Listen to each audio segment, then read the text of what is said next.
the pleasure of having a pee. But I got mates out there that can't do this anymore. Cancer's robbed them of it. We lose a lot of things in our life, and having a pee is simple a thing as it is for a bloke to do. Stand up, it's a fucking luxury, and I don't take it for granted. Okay, don't shake it that much, mate. Get all carried away. Anyway, I'm giving the sheep some water, and I was just thinking about what I could do to add value to your lives today. And I come to this conclusion that nobody can tell you what you should do. Nobody should tell you what you should do. People can make suggestions, but what you do with your life is your business, your concern, and things that I say are only bits of dust floating around the wind that you can maybe pay attention to or not. It doesn't matter, because really we're all born with common sense.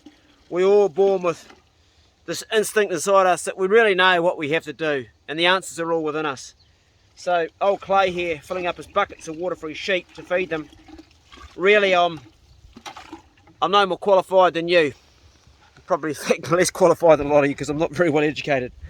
But I wanted to make an observation to you, and I made a video earlier about discipline and motivating yourself to have self-discipline. And this comes from viewing my mother, or my stepmother, Sue. She's a wonderful person. She's a selfless person. She's full of grace, and she's given most of her life to working with Māori and teaching the language. Yeah, mate. And helping those in the lower economical bracket go forward. But she's also had foster children, young men, 4. And she fostered me too, in a way. Oh, I just got to put this water in this bloody thing here with one hand while I'm filming. I'm not going to do that. I don't really want to stop filming.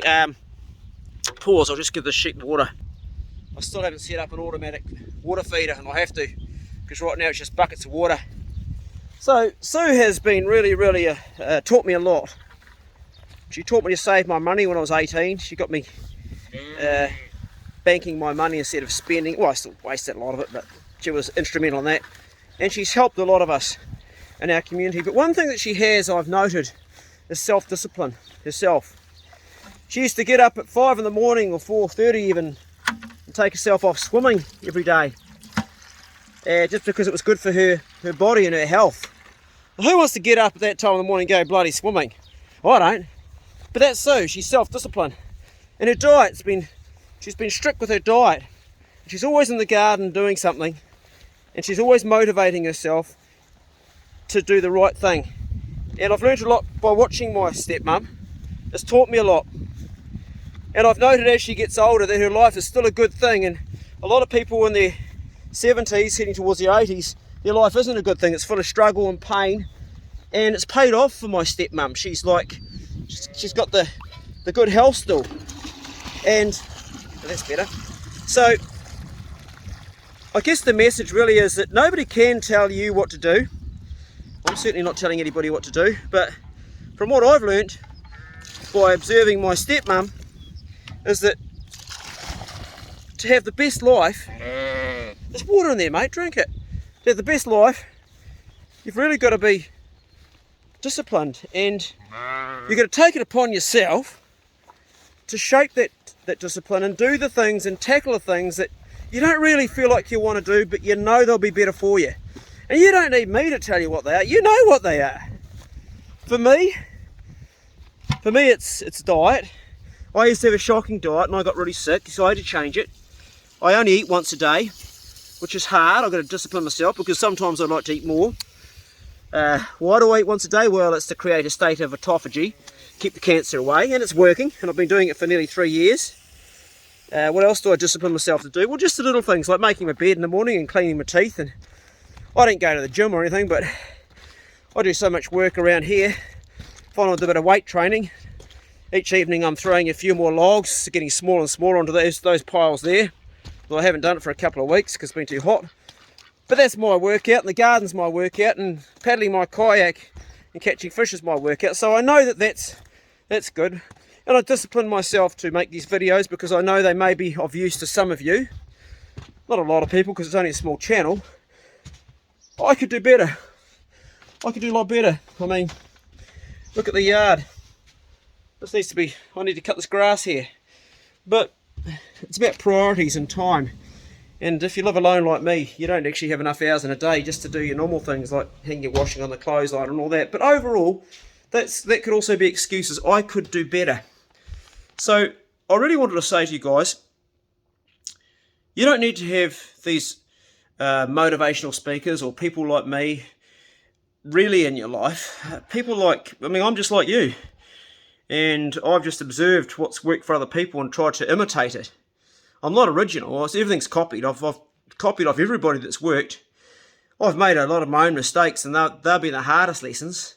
But you can find it within yourself. The answers are all there. So if you're struggling with something in your life, it might be maybe you've got a problem with weight. And I have had a problem. Believe it or not, there was a time when I was a fat bastard. I know it's hard to, I mean, a skinny fat bastard, which is the worst fat bastard in the world because it looks horrible. Because I drank too much and I ate too much and I couldn't discipline myself enough. I hadn't shaped it enough to take control of that. And it took a health crisis to change it. So I'm one of those people that struggled with a lot of things and had to learn the hard way. And I wish that I had my ears open to all the people that told me all the things that I could do to change myself. And that's why I started by saying this video, nobody can tell you. You actually have to find out yourself. Sometimes we never find out and we just end up dying a horrible, sad, lonely, painful, drawn-out death. And that's just the reality of life. I see it all the time.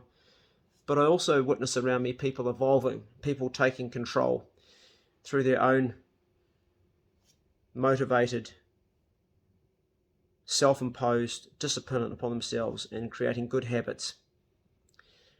I hope that you have got something from this video. I hope it's been of use to you. I hope you've found something that you could take from it. So that way I know that my day's not completely just wasted doing little jobs around the place and keeping the farm running. It's not just serving me, but it's also serving you as well. Because for my sense of well-being and my purpose in life, I always like to know that I've made someone else's day better, and I strive to do that. And sometimes I achieve it and sometimes I stuff it up and I don't get it right at all. I made an awful lot of mistakes in my life, but I would say to you guys that the man that never made a mistake, he never made anything at all. So you really have to be prepared to go out on a limb, say things. I mean, I could have somebody come back and say to me something like in this video, oh, it's all very well for you to say that, but here I am in a situation here, and that's a fair comment. I can't tell you anything. I can only tell you what works for me. And I think more and more as I make these videos, I'm going to say what works for me rather than what I think would work for you, because you're different to me. We're all different. And what has worked for me may not work for you, because it might be wired completely different. Your metabolism might be different. Your whole body, your mindset, everything could be totally different to me. But fundamentally, I think we all have the same needs. We want someone to love us. We want to be loved. We want to be validated. We don't want to suffer any pain, emotional pain, physical pain, spiritual pain, mental pain. We don't want to die a horrible death. We want to die well when that time comes. And when we're living, we want to live well. So anything that we can share with each other to enhance each other's lives, we should share it. We should give it away. And then watch our brothers around us and our sisters, watch them thrive rather than just survive. Watch them really grow strong. And I wished I had myself now that I could talk to myself when I was 16. Wouldn't that be a great thing? If I could have a conversation with myself when I was younger, I wish I could have that conversation. And I might do a video and pretend I'm my younger self and my older self and have that conversation for a video if you guys think that would be interesting. Let me know if you think it would, and if you think it's silly, I won't do it. Because I really only want to do what you can get value from, not what I can get value from, what gives you value. What I get value from is your feedback. That's where I get the value. And that's where I learn. And you guys, when you correct me, when you set me on the right track, when I say something that's wrong and I learn from you, when I don't need your praise, thank you for it. I don't need that. What I need from you is your honest, true self, the things that you really feel. because I always try to be a better bloke than the bloke I was yesterday. Because the bloke I was yesterday wasn't that flash, and today I'm a little bit better. And the cogs can only go one way, they can't go back again. Anyway, I'll leave you on that note. No one can tell you what to do, only you can, so you tell yourself the good stuff. And I'll see you in the next bro check video. Check on a brother, check on yourself, and go steady.